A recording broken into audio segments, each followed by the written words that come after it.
You're on. Is it okay to record you for today? It's okay. All right. You want to introduce yourself? I'm Ron from Westminster, Maryland. Good. And I feel like that you weren't even in there. I've had a wonderful week. So you had to pay a lot of money for nothing. Is that right?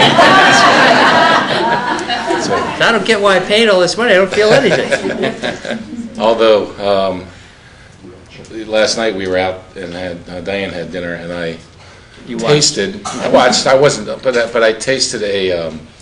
I was hoping I could get some soup, Right. and they didn't have it. They brought me some black bean soup, so I tasted it, and it was pretty spicy. So I recognized that I didn't want to put that in my stomach, so I just immediately put some water in with it, and I did feel that last night, you know, for about 2 hours. It was just like it was in there, tightening up wherever it went in. But other than that, I've had no difference. Well, does that make you feel terrible? I mean, sad and depressed because you can't eat that food right now? I mean, you feel awful about it? No. Isn't that interesting, though? Don't you think you should feel awful? I mean, if you had been kept from eating for a week before the surgery, would you be a little grumpy now? Absolutely.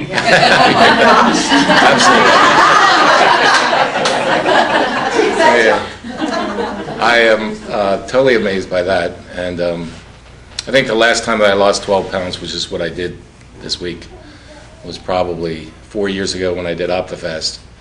It's a miracle because, you know, this 12 pounds, I haven't been hungry. That 12 pounds, I fought the whole way, and it was absolutely, it's different, and I do look forward to another 150 pounds and get there.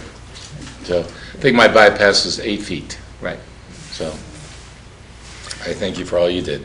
Questions? Anything from you and your fiance that we should answer? Anything that's not clear? Anything that still is an open question we ought to deal with today? I went into the gym twice this week. That's okay. And then, other than I didn't feel any dizziness or anything like that. But it seems like my weight still affects my ankles. I've lost the edema. The edema's gone, but I popped something on the elliptical trainer, and I'm limping this morning.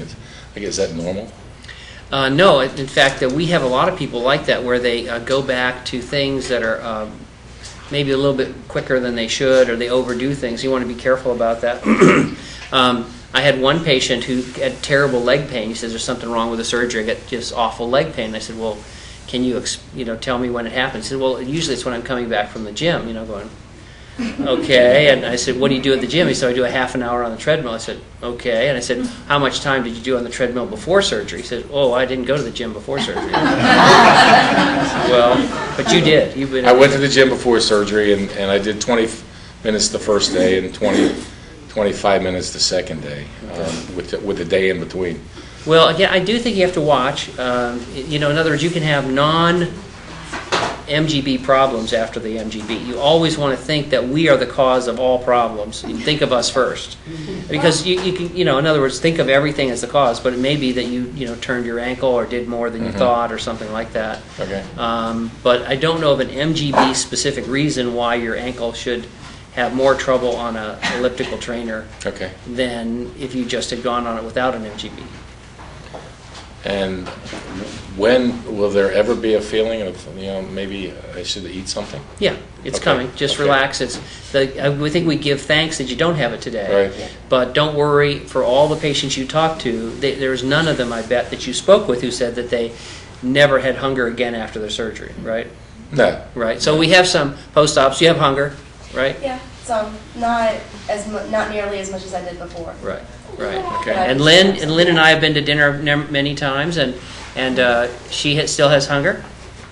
You really don't. And I mean, this is hard for people to get. There's this kind of drive in America. I got to eat. I got to have protein, things like that. And for the vast majority of our patients, except for Lynn, you don't ever have to worry about what you eat again. You can just relax. Now, there are some supplements that we recommend, but they're not urgent. They'll come at time. You don't need to force them early on. At what point should you start this?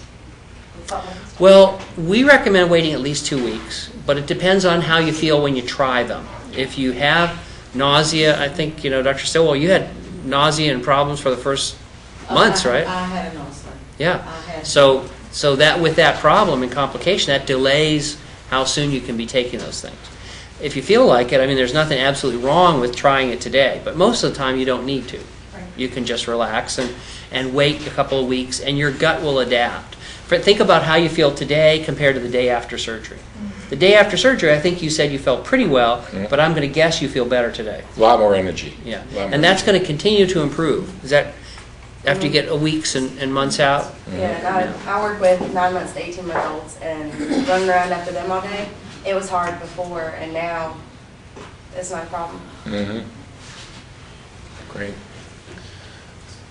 I remember sitting here last week, not thinking anything more than, I want this to be over with, and for you all sitting here this week, having those same thoughts, it's a good thing.